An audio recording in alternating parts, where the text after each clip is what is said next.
Well, it's been a minute since I last been on here. And that's because I've been really busy doing my work term. Working with the company Regroup, and I'm really enjoying it. It's a nice atmosphere, small group of guys, everybody's happy, so it makes for a good working environment.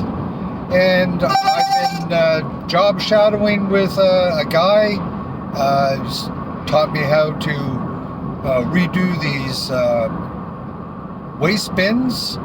And today they gave me one to work on by myself. So things are looking up. Obviously, I'm doing a good job. So let's get at it.